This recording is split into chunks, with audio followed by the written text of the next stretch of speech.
예, 하나님의 말씀을 보시겠습니다. 오늘 주일 말씀은 누가복음 19장 28절부터 38절 말씀입니다. 누가복음 19장 28절로 38절 말씀입니다.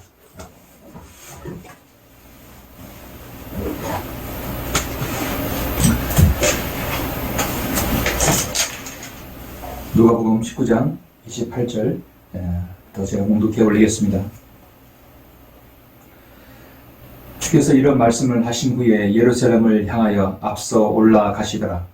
주께서 올리브 산이라고 하는 산 근처 베파게와 베단이 가까이 이르렀을 때 제자들 가운데 둘을 보내시며 말씀하시기를 너희 맞은편 마을로 가라. 그곳에 들어가면 아직 아무도 타보지 않는 메어놓은 나귀 새끼 한 마리를 보리니 풀어서 이리 끌고 오라. 만일 누가 너희에게 묻기를 어찌하여 그것을 푸느냐고 하면 너희는 그에게 주께서 그것을 쓰신다고 말하라고 하시니라. 그래야 보내심을 받은 자들이 가서 주께서 그들에게 말씀하신 그대로인 것을 보고 그들이 그 나귀 새끼를 풀고 있을 때 그 주인들이 그들에게 말하기를 어찌하여 나귀 새끼를 푸느냐고 하시니 그들이 말하기를 주께서 그것을 쓰신다고 하더라. 그리하여 그들이 나귀 새끼를 예수께 끌고 와서 자기들의 겉옷을 나귀 새끼 위에 펴놓고 예수를 그 위에 태우더라. 주께서 지나가실 때에 그들이 자기들의 옷을 길에 펴더라. 주께서 이미 올리브산의 내리막길에 가까이 오시니 제자들의 모든 무리가 자기들이 보아왔던 모든 능력 있는 일들로 인하여 기뻐하며 큰 소리로 하나님을 찬양하기 시작하여 말하기를 주의 이름으로 오시는 왕은 복이 있도다. 하늘에는 화평이요 지극히 높은 곳에는 영광이로다 라고 하더라. 아멘. 38절까지 말씀입니다. 오늘 말씀을 위해서 잠시 기도하겠습니다.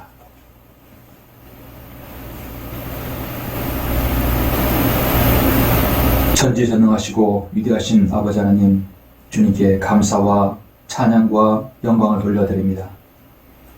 하나님의 피로 사신 주님의 귀한 성도들, 하나님께서 이 시간 함께해 주시고 이 방송을 듣고 설교를 듣는 모든 성도에게 함께 하셔서 오늘 이 귀한 경배를 드릴 수 있도록 인도해 주심을 감사합니다.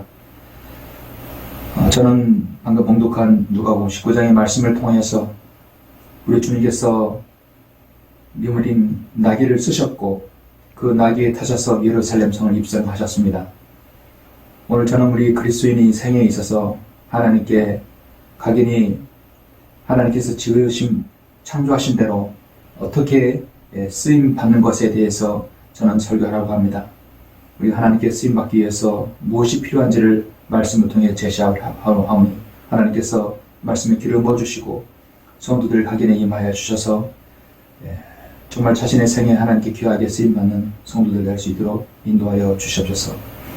모든 걸 주님께 부탁드립니다. 주 예수 그리스도 이름으로 기도드렸습니다. 아멘. 오늘 주일 예배의 말씀 제목은 주께서 당신을 쓰신다라는 제목으로 설교하고자 합니다. 주께서 당신을 쓰신다.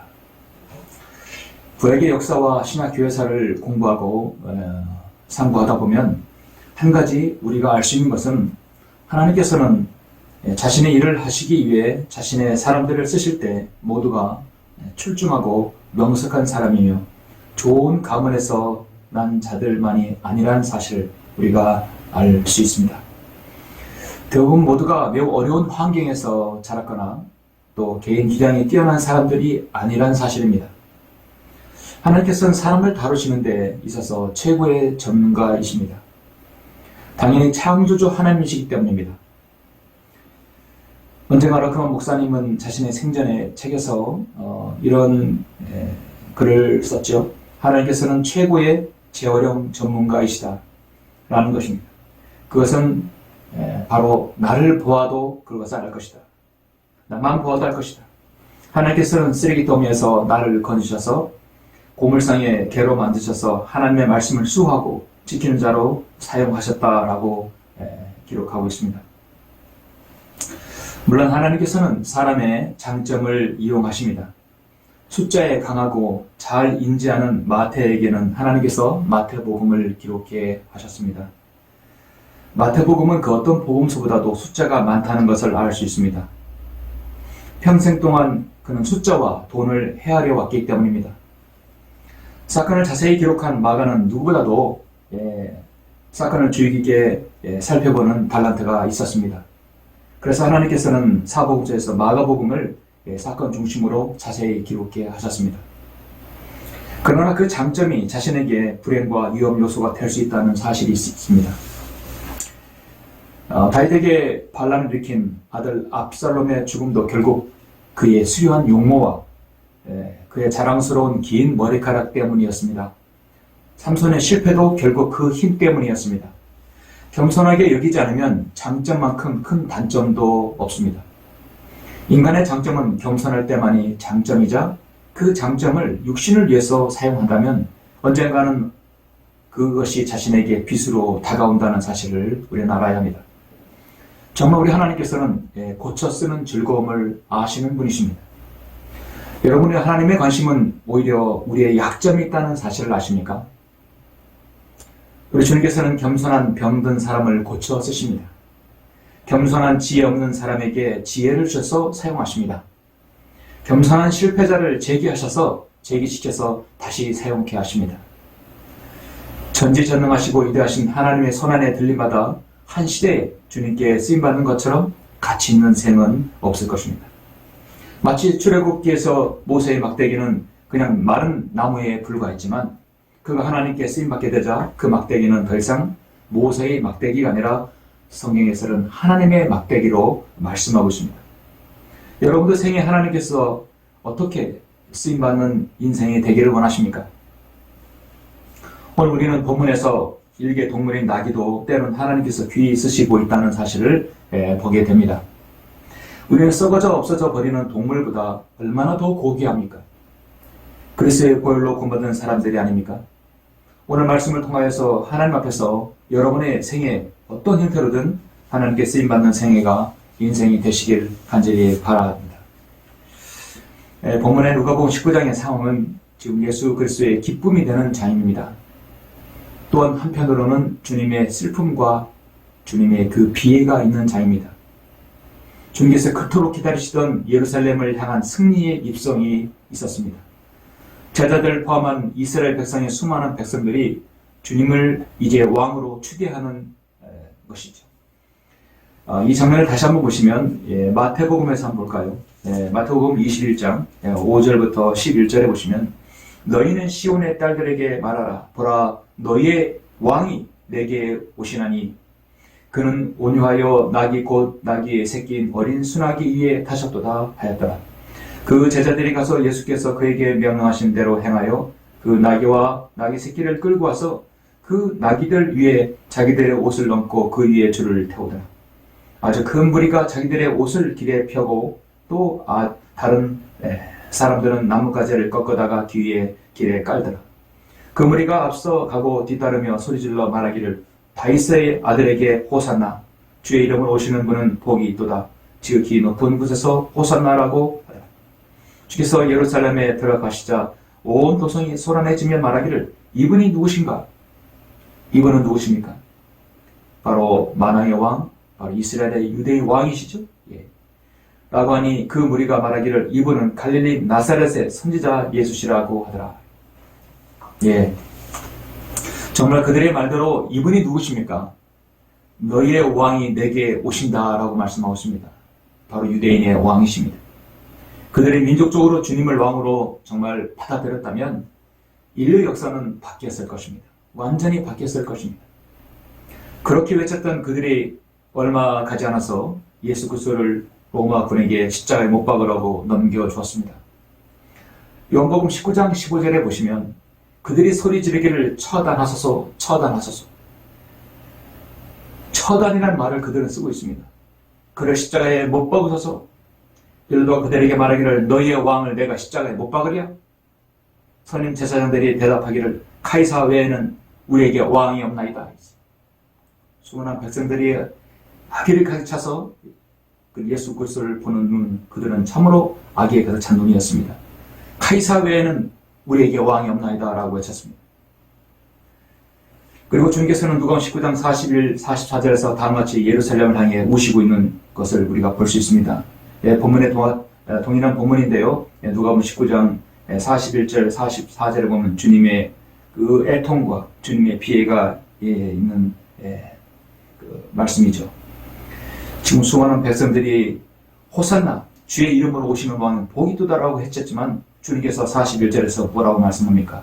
주께서 가까이 오시어 그 도성을 보고 울며 말씀하시기를 적어도 이 너의 날에 너만이라도 너의 화평에 속한 일들을 알았다면 좋았으려만 그러나 이제는 그것들이 너의 눈에서 감추어졌느니라. 그 날이 너에게 임하리니 그때 내 원수들이 너의 주위에 방벽을 쌓고 너를 보호하여 사방에서 가두리라. 또 그들은 너를 땅에 내어 치리니 내 안에 있는 내 자식들까지라. 그리고 그들은 너에게 돌 위에 돌 하나도 남겨두지 아니하리라. 이는 너를 감찰하는 때를 내가 알지 못하기 때문이라 말씀하고 있습니다. 이토록 주님께서는 이스라엘 백성의 그 앞으로 일어날 일들에 대해서 지금 애통하고 지금 비에 잠기는 모습입니다. 이스라엘은 그토록 주님의 그 위대하신 사역들을 목격하였음에도 불구하고 주님을 끝까지 신뢰하지 않았던 것입니다. 자, 오늘 주님께서 오늘 예루살렘 입성 때 하나님께서 지금 나귀가 필요했던 것입니다. 하찮은 동물도 주님께서 필요할 때가 있습니다. 사실 주님께서 오늘 지금 예루살렘 입성에서 나귀를 타고 가시는 것은 이미 스가랴 9장 9절에서 예언하셨습니다. 오 시온에 따라 크게 기뻐하라. 오 예루살렘에 따라 소리 지르라. 보라 내 왕이 내게 오시리니 그는 공의로우시며 구원을 지니셨고 겸손하시며 나귀를 타시리니 나귀의 새끼인 어린 나귀니라. 보통 개선장로들은 무엇을 타고 옵니까? 아주 훌륭한 말을 타고 오겠죠. 그러나 주님께서는 지금 겸손하시며 나귀를 타신다고 말씀하셨습니다. 그러거나 주님께서는 공의로우시며 구원을 지니셨다 말씀하고 있습니다. 왕은 공의로워야 되죠. 나귀에 대해서는 구약의 민수기에서도 말씀이 나오죠. 구약의 민수기 22장에서 거짓 선지자 발라암의 그 미친 짓을 막았을 때 하나님께서는 나귀를 여기서도 쓰신 적이 있습니다. 민수기 22장에 보면 발라암이 화를 발하여 지팡이로 나귀를 때리는지라. 주께서 나귀의 입을 여시니 나귀가 발라암에게 말하기를 내가 내게 무엇을 했기에 내가 나를 이같이 3번 때리느냐. 나귀가 발람에게 말하기를 나는 내 것이 된 때부터 오늘까지 내가 타는 나귀가 아니냐? 내가 내게 이같이 하는 버릇이 있더냐? 말을 못하는 동물에게 하나님께서 능력을 주면 그렇게 말을 하게 할 수 있는 것입니다. 하나님께서 나귀가 필요할 때 때론 말을 하게 할 수 있는 전능하신 분이십니다. 제방관계에서도 나귀가 나오죠. 제방 15장 15절에서 삼손이 필스타인들을 죽일 때 바로 나귀의 턱뼈를 사용했습니다. 삼손이 나귀의 새 턱뼈를 보고 손을 내밀어 그것을 취하여 그것으로 필스타인들을 1,000명을 죽였습니다. 하찮은 것이라도 누구의 손에 들려져 있는가? 하나님의 손에 또 하나님의 사람의 손에 들려져 있으면 그것은 위대한 도구로 쓰임받게 되는 것입니다. 오늘 본문에서 주님께서 예루살렘 성에 입성하시기 위해 제자들을 불러 나귀 한 마리를 끌고 오라고 명하십니다. 언급했다시피 일찍이 이것은 스가랴 9장에서 예언하신 것이었습니다. 이미 400 BC 주님이 탄생하시기 전에 480년 전에 예언하신 것을 지금 실현할 날이 온 것입니다. 하나님의 예언은 한 번도 어긋남이 없습니다. 하나님께서 성경을 통해서 예언하신 것은 하나도 땅에 떨어지지 않습니다. 어떤 시대든 역사를 관장하시는 하나님께서는 매 시대마다 세상에서 아무 가치 없는 사람들을 불러서 쓰셨습니다. 부르심을 받은 사람은 거기에 순종하였고 자신의 약점을 오히려 장점으로 만들어서 하나님께 쓰임받았던 것입니다. 하나님께서는 그 어떤 모양으로든 바로 모든 그리스도인을 또 주님을 섬기기에 또 하나님의 사역을 하시기에 하나님께서 그 사람을 쓰기를 원하십니다. 그렇다면 하나님께서 누구를 쓰기를 원하십니까? 저는 오늘 여러분에게 하나님께 쓰시는 사람, 바로 세 부류의 사람, 세 가지가 필요함을 여러분에게 잠깐 말씀을 드리겠습니다. 주께서 당신을 쓰신다. 하나님께서 여러분 자신을 쓰실 때는 첫 번째, 하나님께서는 믿고 순종하는 사람을 쓰십니다. 본문을 보시면 30절, 34절을 한번 보십시오. 너희 맞은편 마을로 가라. 그곳에 들어가면 아직 아무도 타보지 않은 메어 놓은 나귀 새끼 한 마리를 보리니 풀어서 이리 끌고 오라. 만일 누가 너에게 묻기를 어찌하여 그것을 푸느냐고 하면 너희는 그에게 주께서 그것을 쓰신다. 주께서 그것을 쓰신다고 말하라. 그리하여 보내심을 받은 자들이 가서 주께서 그들에게 말씀하신 그대로인 것을 보고 그들이 그 나귀 새끼를 풀고 있을 때 그 주인이 그들에게 말하기를 어찌하여 나귀 새끼를 푸느냐고 하시니 그들이 말하기를 주께서 그것을 쓰신다고 하더라. 자, 이 본문을 보시면은 정말 오늘날 이렇게 하게 되면 정말 도둑질이 되는 것이겠죠. 그러나 당시의 상황 모든 것은 주님께서 주도하십니다. 보내심을 받은 제자들은 그 둘은 주님의 무조건적인 심부름에 어떤 불평도 대꾸도 하지 않았습니다. 그들은 그대로 순종하였습니다. 또 그 주인도 마찬가지입니다. 주님, 혹시 그곳에 가면 나귀가 정말 있을까요? 정말 그 나귀 주인이 주지 않으면 어떡하죠? 제자들은 전혀 의심하지 않았습니다. 그대로 순종했습니다. 하나님께 쓰임받기 위해서는 선행되어야 하는 것이 있습니다. 그것은 바로 겸손한 순종입니다. 요한복음 2장에서 가나의 혼인잔치를 여러분 기억하십니까? 잔치상에 포도주가 떨어진 것을 듣자 주님께서 뭐라고 말씀하셨습니까? 요한복음 2장 7절에 보면 예수께서 그들에게 말씀하시기를 통을 물로 채우라 하시니 그들이 아구까지 채우더라. 지금 포도주 통에 물을 채우는 것입니다. 있을 수 없는 일이죠. 주님께서는 거기에 또 뭐라고 했습니까? 주께서 그들에게 말씀하시기를 이제 떠다가 잔치를 주관하는 사람들에게 가져다 주라. 포도주 대신에 물을 주라는 것입니다. 여기에는 그들이 아무런 대꾸가 없었습니다. 그들이 가져다 주더라. 그리고 포도주를 먹은 사람들은 지금까지 가장 좋은 포도주를 먹었다고 말합니다. 아니, 주님 어떻게 이 물을 갖다 줍니까? 그건 대꾸하지 않았습니다. 거기에는 바로 하나님 말씀에 그대로 순종하는 마음이 있었던 것입니다. 잠시나마 하나님께 자신의 생애에서 하나님께 쓰임받았던 여러분, 사울 왕을 여러분 아시죠? 순종은 하나님께 쓰시고자 할 때 가장 먼저 보시는 부분이 바로 이 부분인데요. 불완전한 순종의 대명사 바로 사울입니다. 사울 왕은 아말의 족속을 완전히 진멸하라 하겠습니다. 그러나 그는 좋은 것은 내버려 두고 부분적으로만 순종했습니다. 완전한 순종이 아니었습니다. 아말의 족속을 일부 남겨두자 그것이 나중에 결국은 모르드케와 또 에스더 그리고 그의 모든 유대민족이 포로로 끌려갔을 때 그들 전체가 다 진멸당할 뻔했죠. 하나님께서는 사울의 불순종 분명히 기억하셨습니다. 그래서 하나님께서 다윗을 세운 것이 아닙니까?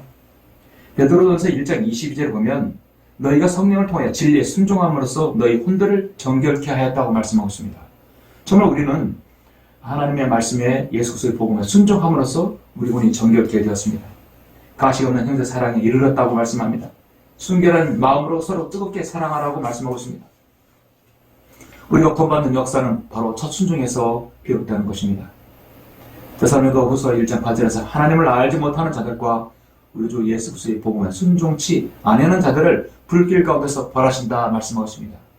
복음에는 먼저 순종이 있어야 합니다. 우리 주님께서는 이미 구원 계획을 다 만들어 놓으셨습니다. 피조물은 거기에 순종함만이 있는 것입니다. 이는 하나님의 집에서 심판을 시작해야 할 때가 되었으니 만일 그 심판이 우리에게로부터 먼저 시작되면 하나님의 복음에 순종하지 않는 자들의 종말은 그 종말은 어떠하겠느냐 하시. 베드로전서 4장 17절에서 말씀하고 있죠. 하나님께 쓰임받는 첫 번째 조건은 바로 겸손한 순종입니다. 주께서 당신을 쓰신다. 여러분 생애에서 하나님께서 여러분을 쓰시려면 두 번째 쓰실 때는 하나님께서 쓰시고자 할 때는 하나님의 뜻을 갈파하는 것입니다. 누구든지 하나님께 쓰임받고자 하는 사람은 하나님의 뜻이 무엇인지를 갈파해야 합니다. 저는 설교를 준비하면서 문득 토기장이와 대장장이가 생각났습니다. 하나님께서는 때론 토기장이라고 성경 여러 곳에서 말씀하고 있습니다. 흙으로 자신이 써야 할 그릇을 빚으시는 분이십니다. 그러나 한번 내쳐져 깨진 그릇은 다시는 쓸 수가 없습니다. 한편으로는 하나님께서도 자신이 대장장이라고 말씀합니다. 여러분, 성경에서 용광로, 은도가니가 나온다면 그것을 다루는 사람은 분명히 누구입니까? 용광로를 다루는 사람은 바로 대장장입니다. 망치로 두들겨서 모루 위에 연장을 넣고 도구를 넣고 두들겨서 자신이 필요한 것을 만듭니다. 안 될 때는 또 용광로에 담굽니다. 이사야 54장 16절을 보면 보라, 불 속에서 숯불을 불며 자기의 일할 기구를 만드는 대장장이도 내가 창조하였다. 파괴시키는 훼손자도 내가 창조했다 말씀하고 있습니다. 여러분, 한편으로 우리 주님께서는 대장장이이심을 알 수 있습니다. 하나님께서 대장장이로 비유할 때 저는 그렇게 봅니다. 우리 나약하고 허물 많고 부족하고 반복해서 죄 아래 있는 우리 자신을 보면 한번 내쳐져 깨져버리는 것이라면 우리는 어떻게 되었을까 하는 생각이 듭니다. 우리는 벌써 내쳐져도 벌써 깨져버렸을 그릇입니다. 자비로우신 하나님께서 하나님의 은혜로 우리를 지금까지 지켜봐 주시는 것입니다. 어떻게든 자신의 도구로 쓰임받고자 하는 것이죠. 대장장이가 쇠를 달구고 원하는 것을 만드는데 쇳덩이가 원하는 모양으로 만들어지지 않으면 어떻게 합니까? 더 숯불을 펴서 불을 붙여서 불에 달굽니다. 더 담금질을 하는 것입니다. 그래도 원하는 모양이 만들어지지 않으면 대장장이는 어떻게 합니까? 그걸 고물상에 팔아버립니까? 어떻게 보면 맞는 말이지만 정확히는 그 쇳덩어리는 다시 용원위에 집어 넣습니다. 그리고 완전히 액체 상태로 만들어 버리는 것입니다. 대장장이가 원하는 그 연장이 또 그 도구가 되지 않을 때는 용광로에 집어넣어서 완전히 액체로 만들어 버리는 것입니다. 액체는 아래로 흐르게 되어 있습니다. 아래로 흐른다는 것은 무엇입니까? 바로 겸손을 요구하는 것이죠. 액체는 무엇이든지 주인이 원하는 대로 변형이 가능합니다. 모든 액체는 물에, 여러분 물 같은 액체는 어떤 병이든 어떤 기구이든 다 들어가게 되죠. 구석구석 들어가서 원하는 모양으로 변형이 되는 것입니다. 하나님께서 원하는 대로, 하나님 뜻대로 변하는 것이죠. 그래서 이는 살아가면서 자신이 하나님 뜻에 부합하지 않게 살아갈 수도 있습니다. 그렇다면 자신이 하나님 뜻에 부합하지 않다는 것을 알고 있을 때, 깨달을 때, 그때서부터 거기에서 순종이 필요한 것입니다. 그런데 많은 그리스도인이 하나님의 뜻을 갈파하려고 하지 않습니다. 자신의 인생에 관한 하나님의 뜻이 무엇인지를 알려고 하지 않습니다. 그래서 무미건조한 인생의 길을 살아가고 있습니다. 중요한 것은 나에게 있어서 내 인생의 길이 내 안에 있지 않음을 알아야 합니다. 예레미야 10장에서 오 주여 인생의 길이 그 사람 안에 있지 아니함을 내가 아나이다. 그의 걸음을 인도하시는 것이 걷는 그 사람 안에 있지 아니하나이다. 여러분 인생을 돌이켜보시면 인생을 많이 사는 삶일수록 그리스도인은 자신 인생에 자신 뜻대로 되지 않음을 알 것입니다. 무엇인가 하나님께서 굽이굽이 나를 인도하시고 하나님 원하시는 방향으로 나를 인도하시는 것을 여러분 느낄 것입니다. 로마서 12장 1, 2절에서 무엇라고 말씀합니까? 그러므로 형제들아 내가 하나님의 모든 자비하심으로 너희에게 권고하노니 너희 몸을 하나님께서 기뻐하시는 거룩한 산 제물로 드리라. 이것이 너희가 드릴 합당한 예배니라. 너희는 이 세상과 일치하지 말고 너희 생각을 새롭게 함으로써 변화를 받아 하나님의 선하시고 기뻐하시고 온전하신 뜻이 무엇인지 입증하도록 하라. 하나님께서 여러분의 인생이 각인에게 요구하시는 것은 하나님의 선하시고 기뻐하시고 온전하신 뜻이 무엇인지 입증하도록 해야 하는 것입니다. 우리가 기도하는 것은 정말 중요합니다. 하나님의 뜻을 우리가 앞지르지 않아야 합니다. 그래서 우리는 늘 우리 안에 내주하신 성령님의 뜻을 성령님의 인도를 받아야 하는 것이죠. 하나님보다 앞서가서는 안 되는 것입니다.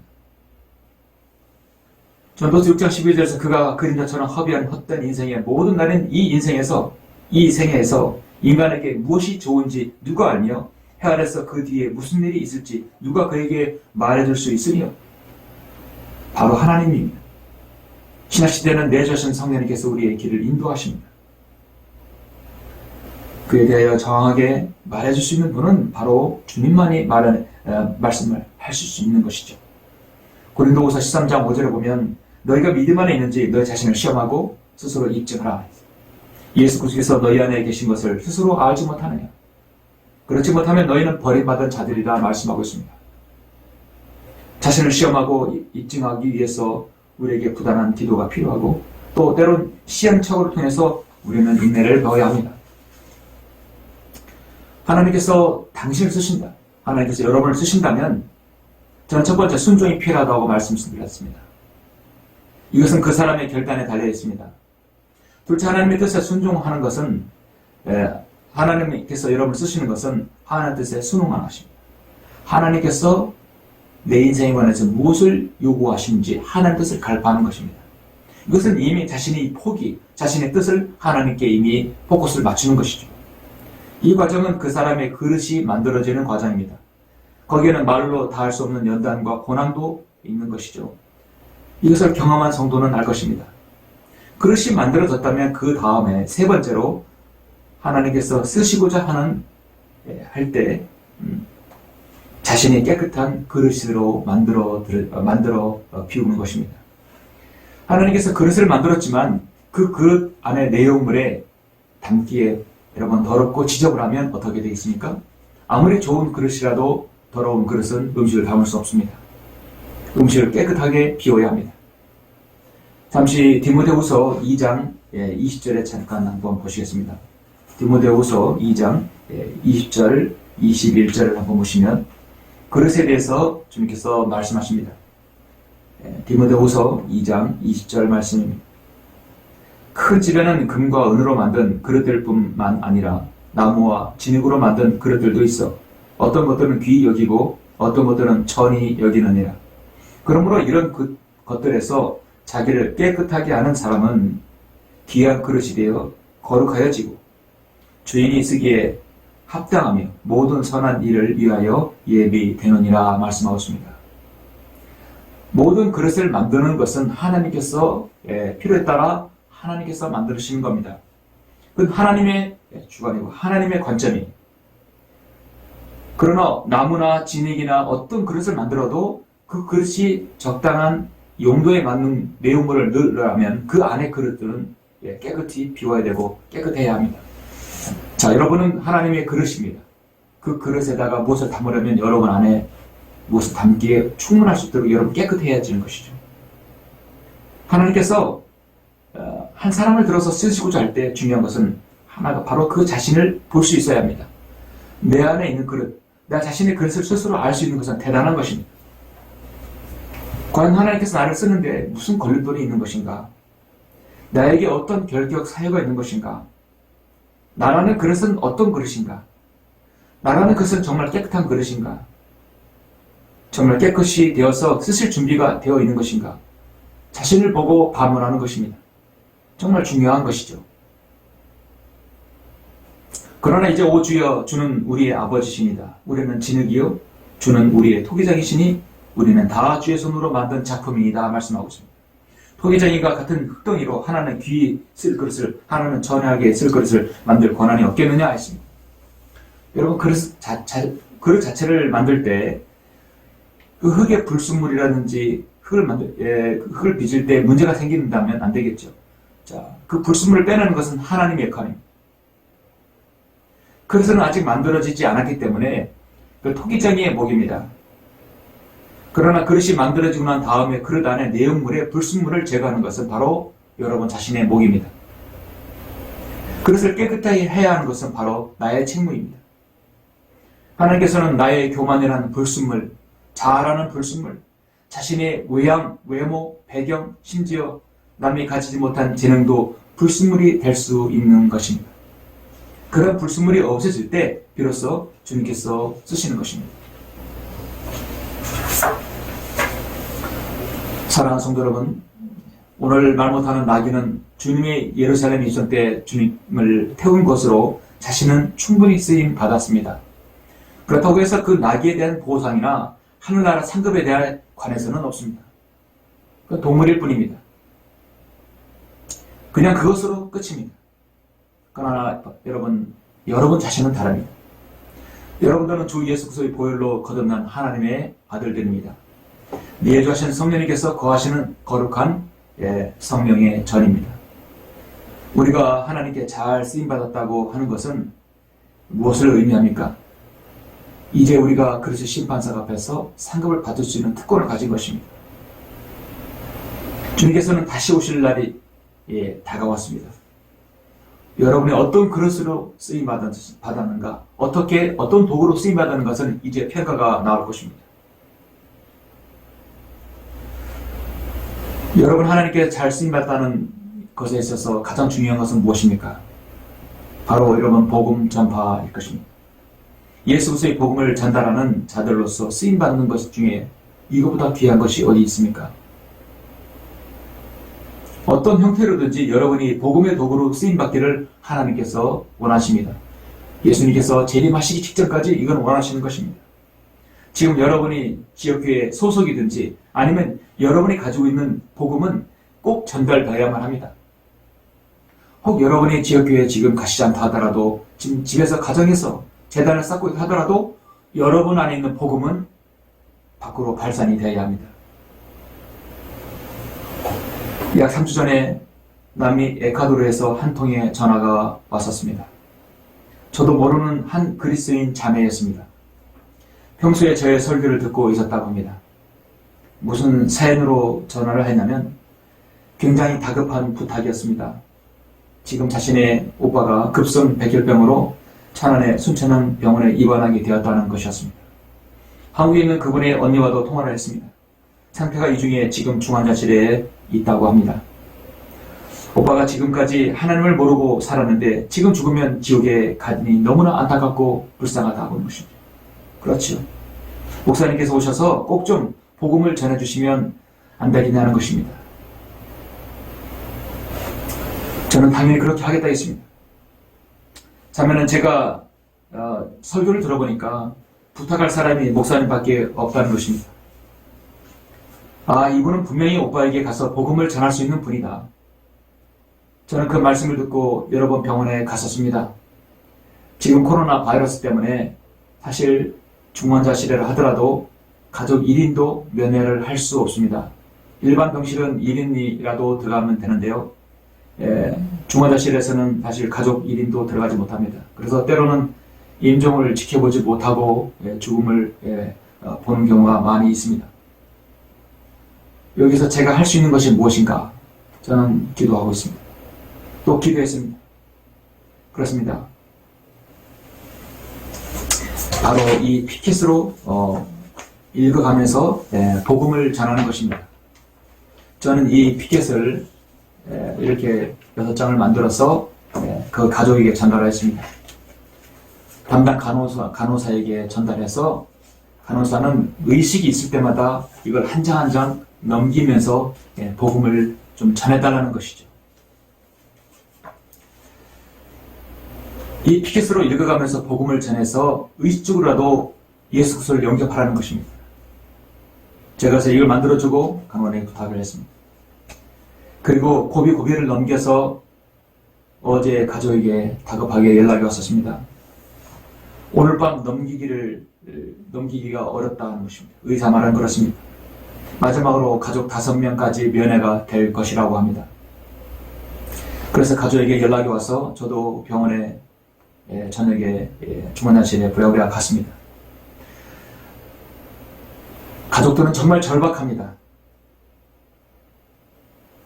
가족들은 대다수가 구원받아서 그리스도인입니다. 지금 여기서 헤어지게 되면 이제 영영 지옥에서 고통받기 때문에 얼마나 여러분 절박합니까? 중환자실에서 죽음의 문턱에 넘어서는 그 사람들을 보면 정말 안타깝습니다. 저는 다시 이것을 들고 그 환자를 처음으로 가서 대면했습니다. 저는 한 장 한 장 넘겼습니다. 나는 그동안 하나님 앞에 죄인으로 살았습니다. 의인은 없나니 없도다. 한 사람도 없도다. 이는 죄의 삭은 사망이라고 말씀하고 있습니다.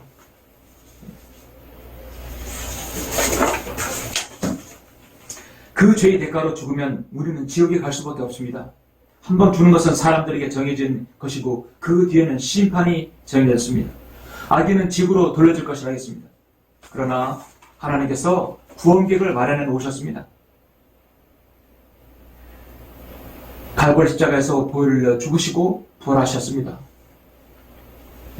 우리 환자분을 위해서 죽으신 것입니다. 그리고 부활하셨습니다. 지금 구주이신 예수 그리스도를 마음으로 받아들이시기만 하면 구원받습니다.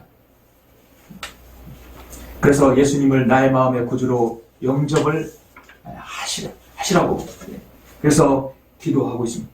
그래서 같이 해서 제가 가족과 함께 이것을 하나하나 눈으로 볼 수 있게끔 하고 읽어줬습니다. 그리고 기도를 2번 했습니다. 여러분, 제가 목사에서 복음을 전하는 게 아닙니다. 저는 그리스도인이기 때문에 복음을 전하는 것입니다. 여러분의 복음을 가지고 있으면 그 복음은 여러분 안에서 썩어 있으면 안 됩니다. 그 복음은 여러분에게 누군가에게 발산이 되어야 합니다. 우리는 누구에게도 할 말이 있습니다.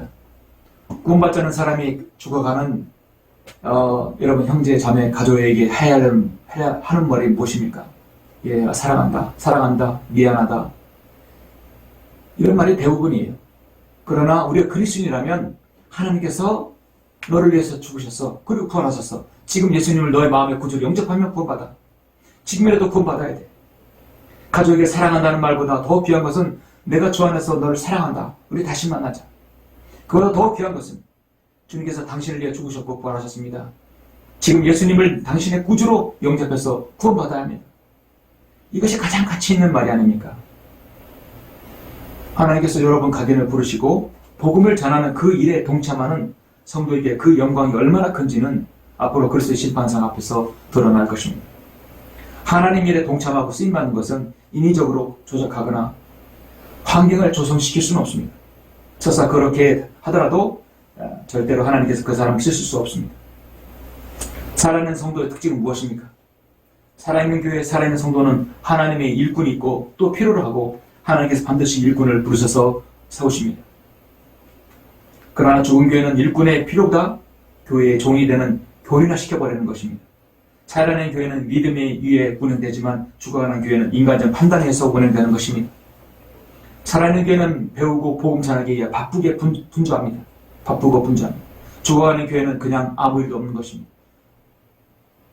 살아있는 교회는 활발하게 복음적이고 그렇지 않은 성도는 점점 굳어가며 석회화 되어버리는 것이죠. 이게 바로 살아있는 성도의 특징입니다. 저는 여러분이 주님 모실 그날까지 주님의 뜻 가운데서 지속적으로 복음의 동참자가 되기를 원합니다. 여러분의 주위 또 여러분이 마음에 두고 있는 지역에서 꾸준히 복음을 전하는 것 너무도 중요합니다. 지금 코로나 바이러스 때문에 여러분이 마음 놓고 나가지 못하죠.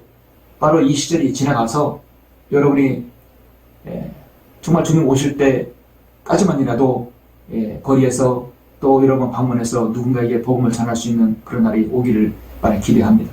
기도하는 것입니다. 하나님께서 여러분을 쓰시려면 지속적인 순종이 필요하고 지속적으로 성령님을 따르며 하나님 뜻 가운데 있는 삶이 필요하며 그리고 지속적으로 자신을 깨끗게 하는 삶이 필요합니다. 오늘 본문에서 주님께서 나기를 필요로 하실 때 제자들에게 주께서 그것을 쓰신다라고 권위 있게 말씀하십니다. 주님께서 다시 말씀하십니다. 주께서 당신을 쓰신다. 하나님께서 여러분을 쓰십니다. 하나님께서 여러분을 쓰실 때는 그 대단한 영광이며 그의 생애의 축복입니다. 고린도전서 7장 17절에 오직 각 사람은 하나님께서 나눠주신 대로 각 사람은 주께서 부르신 대로 그대로 행하라. 내가 모든 교회도 그렇게 지시하노라. 각 사람은 부르심을 받은 그 부르심 안에 거하라. 너는 값을 치르고 산 것이니 사람들의 종이 되지 말라. 형제들아 각자 부르심을 받은 그 부르심 안에서 하나님과 함께 거하라고 말씀하십니다. 더럽고 비천하며 아무것도 아닌 세상에 잃어버리만 된 저와 여러분을 하나님께서는 저 죄와 지옥의 구렁텅이에서 건져내셨습니다. 그 주님의 보혈로 깨끗하게 씻기셔서 다시금 하나님의 고귀한 아들로 입양시켰습니다. 주님의 그 위대하신 사랑에 우리는 감사드리지 않을 수 없습니다. 그러므로 우리는 우리 생애 가운데 주님의 그 고귀한 부르심에 응해야 합니다. 응해하는 것은 여러분이 바로 하나님께 쓰임받는 것입니다. 그렇게 하나님께 쓰임받는 여러분의 생애가 되시길 간절히 바랍니다.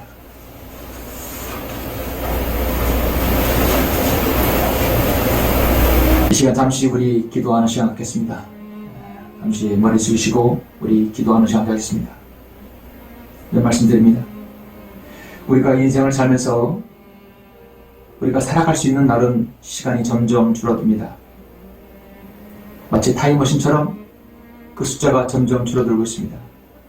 그 숫자가 24시간, 1년, 아니 2년, 또 몇 분밖에 남지 않는 사람도 분명히 있을 것입니다.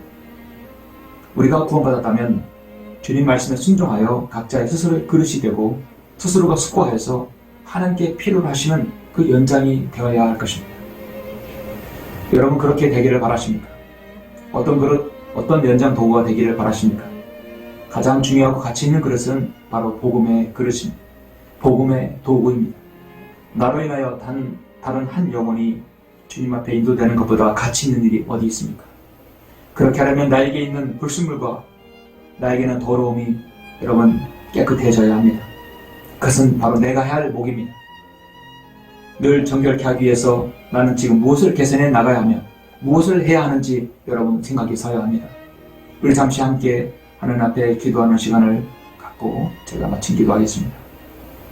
기도하시겠습니다.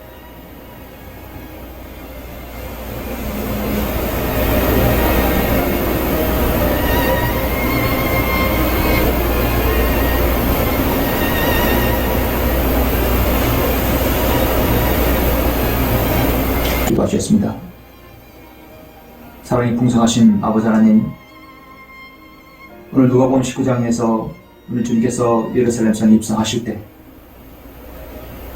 나귀를 타고 입성하셨습니다. 나귀는 또 제자들은 잠시 잠깐 주님의 그 입성에 쓰임 받았습니다. 우리는 예수 그리스도의 보혈로 구원받은 성도들입니다. 하나님의 자녀들이요 아들들입니다. 우리가 생애를 살면서 가장 가치 있는 일이 무엇입니까? 죽어가는 영혼, 죽어가는 혼들에게 예수 그리스도의 복음을 전하여서 그를 주님께로 인도하는 것입니다. 모든 그리스도인은 최소한의 구령의 열매가 필요한 줄 압니다. 우리 자신의 생에서 나로 인하여 예수 그리스도를 믿고 구원받는 사람들이 꼭 한 명이라도 있을 수 있도록 주님께서 인도해 주시고 그렇게 도구로 저희들을 써주시길 간절히 원합니다. 오늘 말씀을 들으시고 자신 앞에 어떤 각오가 있든지 그 각오로 기도하고 또 아버지 앞에 헌신하고자 또 쓰임받고자 하는 모든 성도들의 기도를 들어주시고 생에 응답될 수 있도록 인도하여 주시길 간절히 원합니다. 주 예수 그리스도의 이름으로 기도드렸습니다. 아멘.